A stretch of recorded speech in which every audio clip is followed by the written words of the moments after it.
my name is Becca. Welcome back to my channel. Today I'm here with my September wrap-up. I read a total of 19 books, so let's get into it. I am going to do this month the way I like to do it.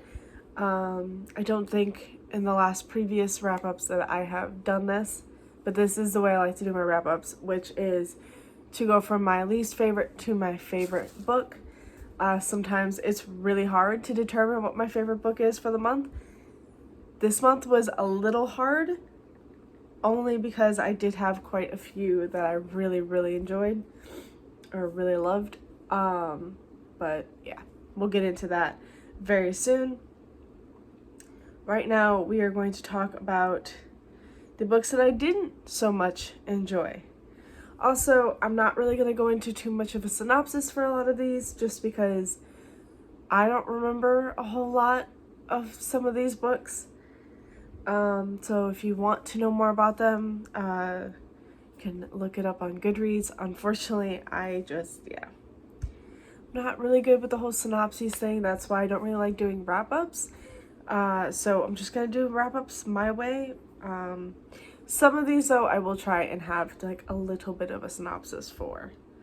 So without further ado, let's get into it. For my least favorite book of the month, this was very unfortunate because it was a book that I received from NetGalley for an honest review, and I feel horrible rating it so low, but that is Wistress by Nadine Brandis. I gave this 2 stars. This is about a girl, I don't remember her name, but she can grant wishes through her tears. So every time she sheds a tear and makes a wish, it happens. She unfortunately finds out about this when she's really young, and her parents are very sick, and she, of course, is crying and is making a wish that this will just end, and her father dies. And then she makes another wish. I don't remember how that one went, but her mother doesn't remember her and leaves the home and also perishes. So our main character is stuck with her grandmother, who knows what a wistress is, but takes total advantage of it. And she ends up, every time our main character sheds a tear, her grandmother has a vial to keep it. And then over the years ends up selling those wishes. So our main character, she's older, has this guy she really likes and tells him that she's a wistress, and he tells her to prove it. She decides to wish that the body of water that they're next to, leads to the canals and everything like that, freezes. And that happens, and it's not just that little body of water that freezes, it's all the water that's connected to that body of water, and it just destroys the kingdom, basically. And she ends up getting cursed because of this. It's this whole thing. It's not even just her we're following. There's quite a few different characters that we end up following and learning about. I thought the premise sounded absolutely amazing, but for me, my issue was there's too many characters, too many plot points. They don't all connect until much later, and it was just too much. Too much going on at once, and I didn't always know where the timelines fit, and I was just like, okay. There are a lot of, well, not a lot, but there are quite a few people in this world that have talents from this well. And so they have abilities, like one person can stop time with a snap, which is pretty cool. There's also another well which has banes, that's like the opposite of talents. Those are very negative abilities, but yeah. There's this whole political political plot point where the current king in the very beginning is dead, so of course his son is now the reigning king, and They are trying to destroy the well, so they need to find the well and stop it up so that no one else can gain talents. Yeah, there's just a lot going on, and unfortunately it just didn't mesh well with me. So I ended up giving this 2 stars. I wish I enjoyed this more because I did love Romanoff by this author, which was an Anastasia retelling, and I thought that was just absolutely amazing. I did give that like 4.5 stars, but I really, really enjoyed that. Next up we have my first 3.5 star. Apparently I have 7 3.5s. But that is Dick Fight Island by Ruben Ike. This is a very, very mature graphic novel. All about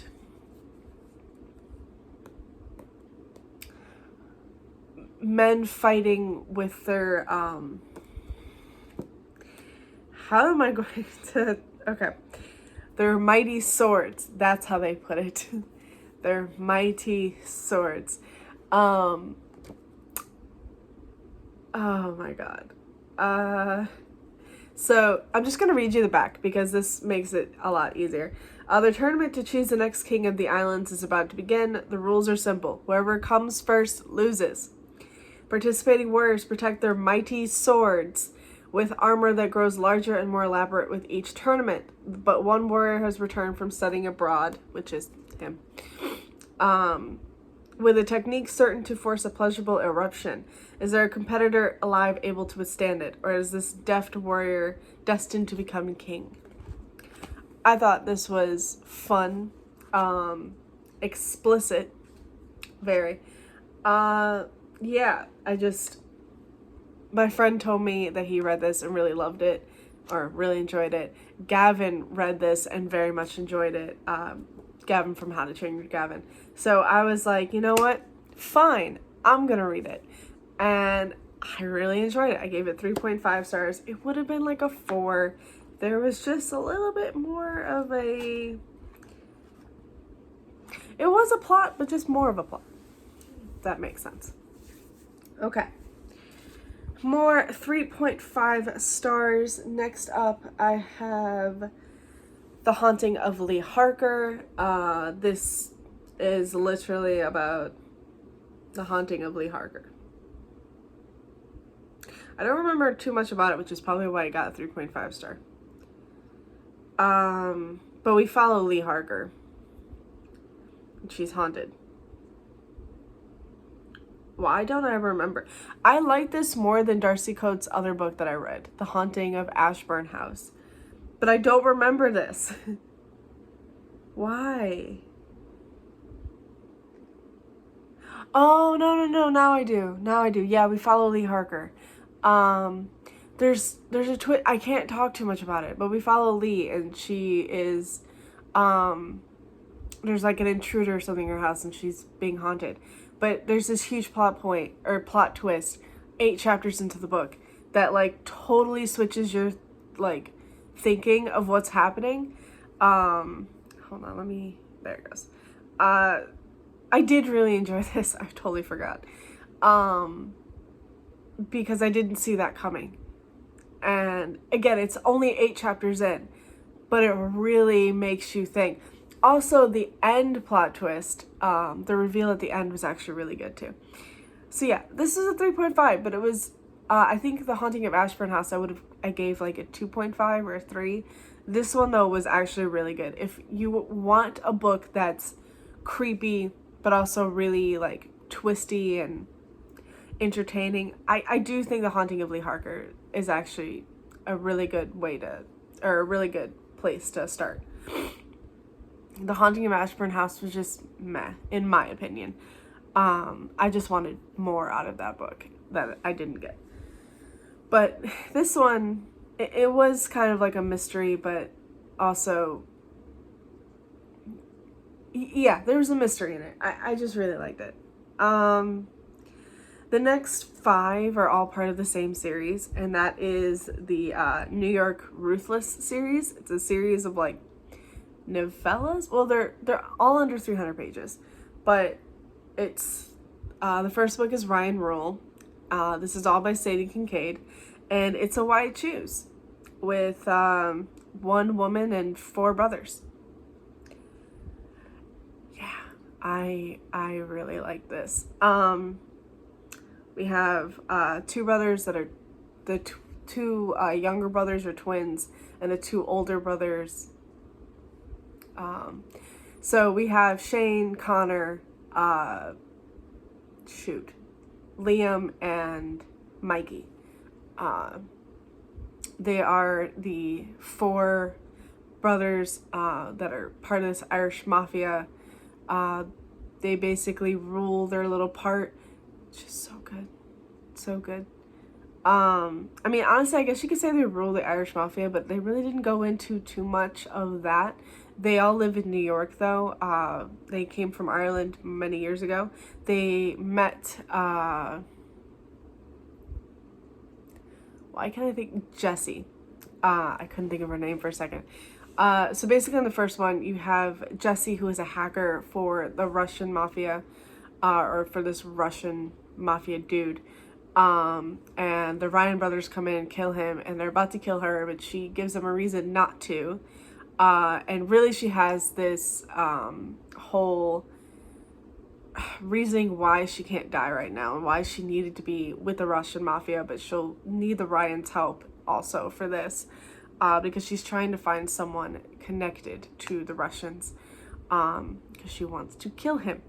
But there's this whole plot point with her throughout this whole series, and I just ate them up. They're all 3.5, but so here's Ryan Redemption, which I think is maybe Connor. Then we have Ryan Retribution, which is the twins. Then we have Ryan Rain, which is Shane. I can't tell you who's my favorite because I don't actually know, but I love all of them, but if anything, Shane might be my favorite. And then we have Ryan Renewed, which is just like Ryan Rain kind of ended it, and then Ryan Renewed just kind of added more to the series, to the ending of the series, which I really enjoyed. And yeah, I gave them all 3.5 stars. Irish mafia dark romance, why choose? Just very good. So that is all of the ones that I read that are 3.5. Now we have our 4-star reads, which I did read 2 books in the same series. I read The Bride and where are you? The Wedding, both by Julie Garwood. They're both this 2 books in the Laird's Fiancé series. I don't know, is there another book in this series? No, at least not that I've seen. Not that's out, if anything. But yeah, those 2 books, I don't really know too much about it. They're Scottish Highlander, basically about an English woman and a Scottish Highlander marrying in both of these books. So the first book is Alec Kincaid with Jamie, who is the youngest daughter of a baron in England. Jamie Kincaid is a Highland laird. And then in the second book, we follow Connor McAllister, who is another Highland laird. Him and Alec are brothers. And he journeys to England to grab Brenna, who when they were kids, or when she was a child, she just kept asking him to marry her, and then he finally agrees when they're older, so when it suits him. I love Scottish romances. Highland romances are just so good. So yeah, I gave both of those 4 stars. I very much enjoyed them. And then we have one book that technically was not on my TBR. A lot of these books weren't on my TBR, but this book was not on my TBR, and it should have been. I needed to read this book, and I completely forgot all about it. And that is The Kingdom of Copper by S.A. Chakraborty. Yeah, I needed to read this book because I do have The River of Silver, which is, what's it called? Short stories. in the David Bad world. And I had already read City of Brass years ago. I think I read it twice. So I was like, I really need to read the next 2 books and then go into the short stories before it comes out. That's not going to happen. I'm 4 days into October. I think the short stories come out on the 11th. I still have yet to read Empire of Gold, though I will probably end up having to start that today. So yeah. I gave this 4 stars. It's the second book in the David Bad trilogy. The first book being City of Brass, where you follow a woman from Cairo who summons a djinn on accident, and they travel to David Bad, which is like the main city of the djinn world, something like that. Or she finds out so many different things about herself that she never even knew. That's basically my synopsis of that. I'm sorry, it's not the greatest, but I do really enjoy the series.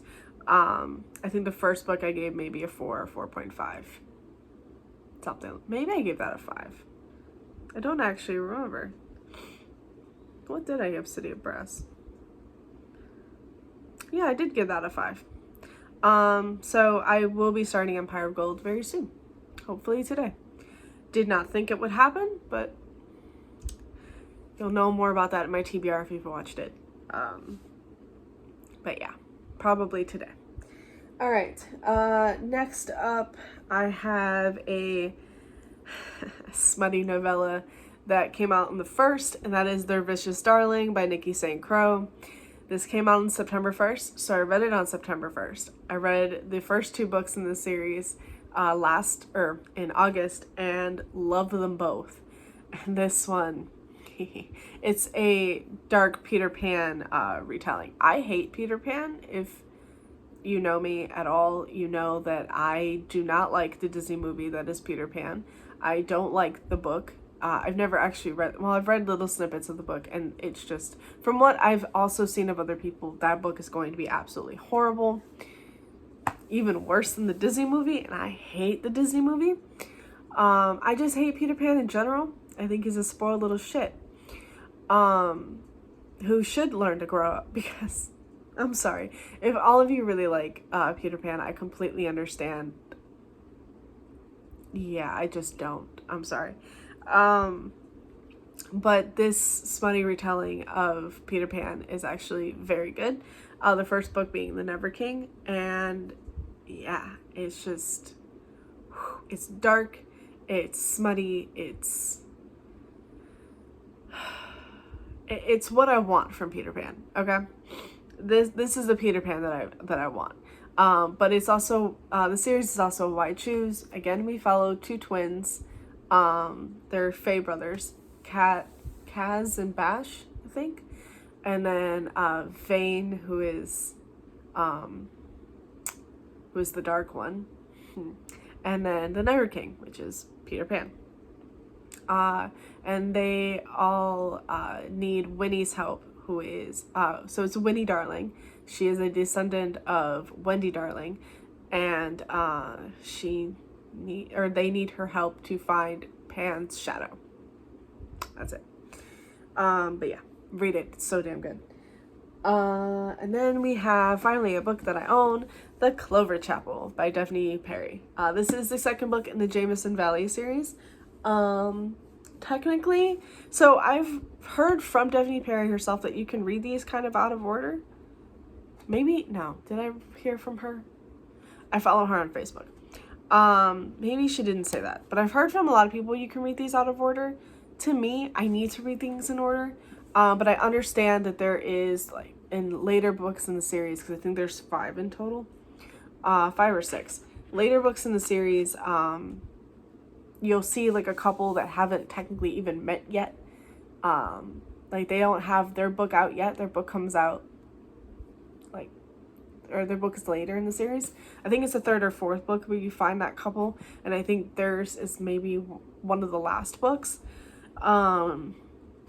So yeah, it's just like, it's side couples that you're like, technically,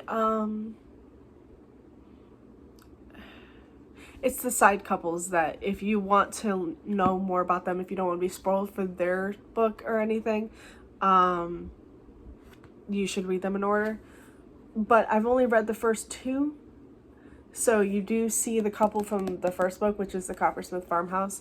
It is spoilery if you read this one before it, but again, it's just for that couple, so it's up to you. But yeah, the Clover Chapel, we follow Nick and Emmeline. Nick and Emmy. Oh my god. I didn't even realize who they were until like maybe this far into the book. I should be ashamed, honestly. Because I didn't realize until Nick had started talking about his father, who is Draven Slater, and his brother, Dash Slater, from the Clifton Forge series. So we finally find Dash's brother, Nick. And I'm really happy about that. This does take place, though, before the first book in Clifton Forge. Shoot, I can't remember the name of it. My gosh, I can't remember the name at all. Oh, this still has the old titles. So Tin Gypsy series is technically the series name. Gypsy King, Steel King, that's it. Yeah, Gypsy King is the old title for the first book, so Steel King is the new title. Yeah, I was so happy to find that out. I absolutely adored this book. It is a 4-star because it's not my favorite, but I still very, very much enjoyed this. And again, we have like a small town romance set in Montana. You have a New York socialite who decides to move to a small, wholesome town. And she meets Nick, who she actually knows and hasn't seen for 9 years since their wedding day, or wedding night. They got married in Vegas, and then he left like the next day, and she was heartbroken and pissed off, and 9 years later they're reconnecting, and it's just great. I know I said I wasn't going to say synopses, and now I'm saying synopses, so yeah, I'm sorry. And then I think for my last 4-star read, we have Love on the Brain by Ellie Hazelwood. It's just another STEM, female in STEM romance. I just really loved the love hypothesis. And now we have the next book.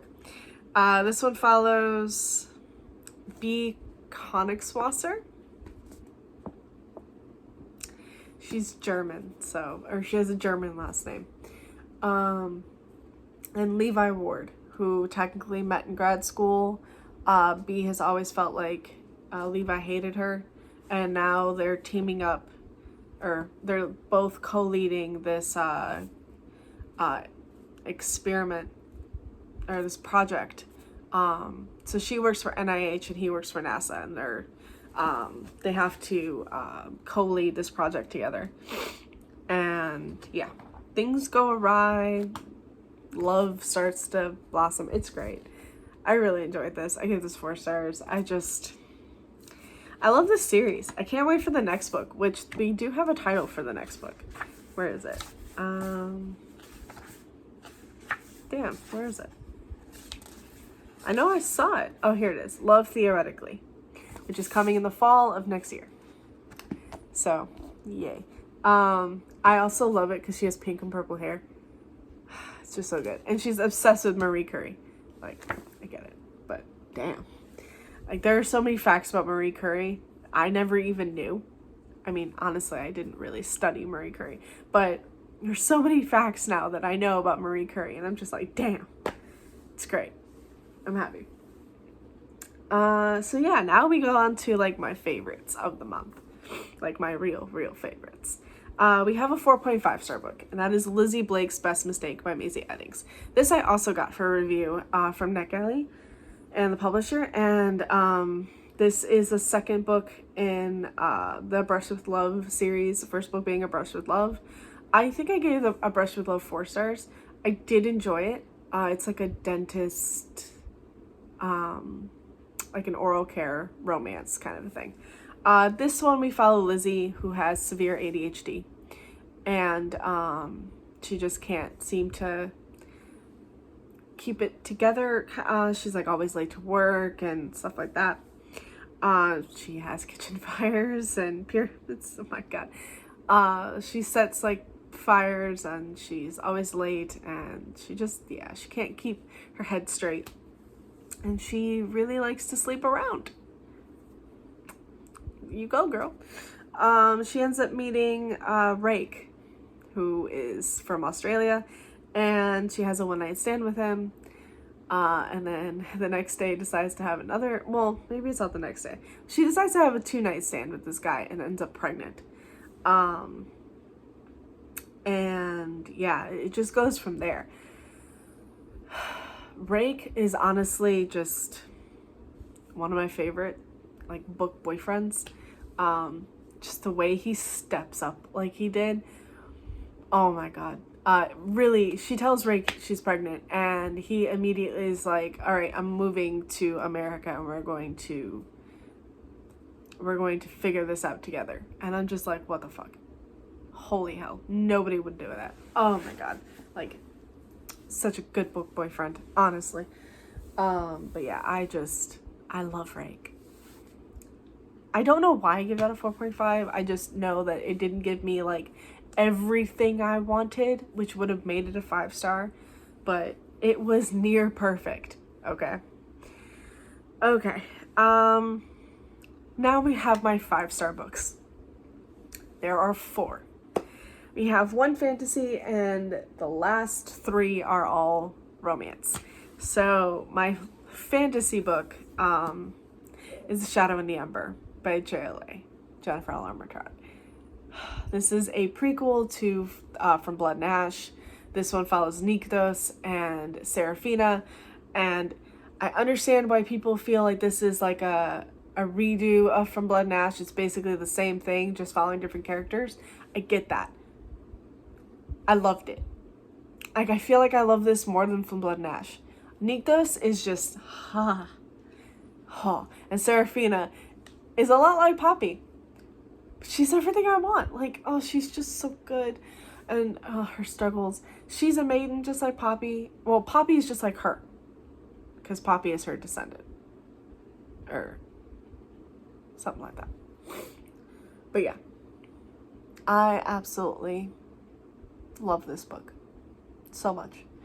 I'm not going to go into it because I really can't tell you a synopsis for this, but if you've read From Blood and Ash, it's kind of, I mean, it's not in the same world, it's just hundreds of years before, or 800 years before, or something like that. But yeah, you follow in the primal of death, Nyktos, and the maiden who is meant to kill him, Seraphina. Just so good. I just really, really love this book. And you meet the dragon, or the dragon, or dragon, the dragons that aren't dragons. They're like the descendants of the real dragons, like the original dragons. I think it's dragon. I can't remember. But yeah, I love all of them. Like, you meet them, I think, is it in Kingdom of Flesh and Fire? I think, for like a little bit, and they kind of become a thing in Crown of Gilded Bones? But you really, really get to know them more in this book, and it's just so good. And now I need to read A War of Two Queens, like, badly. Also, I really can't wait for November, where the second book to this one comes out. Light in the Flame. Oh, I can't wait. I'm so excited. And then, let's see. We have my next 5-star book, which is The Coppersmith Farmhouse by Daphne Perry. This is the first book in the Jameson Valley series. This one follows Georgie and Jess. Not Georgie. Her name is Georgia. but her nickname is Gigi. And Jess is a sheriff, is the sheriff of the town, and Gigi just moved to town from Washington, I think, something like that. She moves into the farmhouse because she helped out a really old man. Like they met, I think, a couple years ago. 'Cause she is a doctor or nurse. And she was just very kind to this old man. They started up a friendship, and then he passed away, like before the start of this book, and gave her the house that he had in Montana. And yeah, it just, there's so much more to this book, but it's so beautiful and I absolutely love it. And give it 5 stars. If you have not yet read Devney Perry and you like small town romances, read Devney Perry, like any of her books. My favorite of her books are the Eden series, which I have here. I need to get the first book, but I have the prequel and the last 2 books out yet. I need to get the first book, Indigo Ridge. But that is my favorite of hers. But I have yet to read a book by her that is less than 4 stars. I have read 2, I have binge read 2 of her series, and I am currently in a 3rd series from her. So yeah, just, I recommend her books completely. All right. Then we have my next 5-star read. This is the second to last book, so this is the book before my absolute favorite of the month. This one would have been my favorite if I had yet to read the other book, but it's Give Me More by Sarah Kate. I read this in like 6 hours. I couldn't go to bed one night. I think I had like really bad allergies or something like that. So while my boyfriend slept, I read this book, and I literally could not stop reading it. Oh my god, it was so good. This is a poly romance. We follow a married couple and their best friend. So we have Hunter. Shoot, what are their names? Oh no.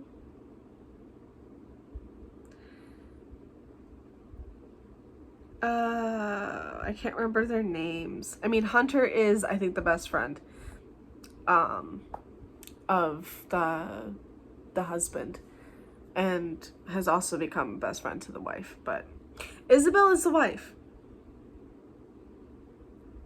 I can't remember the husband's name. This is bad. But yeah, it's the 3rd book in the Salacious Players Club by Sarah Kate.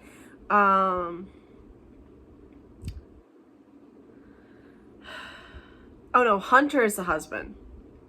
Isabel is the wife. Oh wait, then that means, is it Drake? Is that his name? Drake? Maybe. Drake is the best friend. Okay, so yeah, we have Hunter, Isabel, and Drake. Drake has always pretty much been in love with Isabel, but has never, like, he's also really been in love with Hunter. He is bisexual, and I love it. Yeah, but Hunter and Drake have been best friends for so long, and then Hunter met Isabel, and they've been married for quite a few years, and they're just like, you know what, it would be very hot to introduce Drake into our relationship.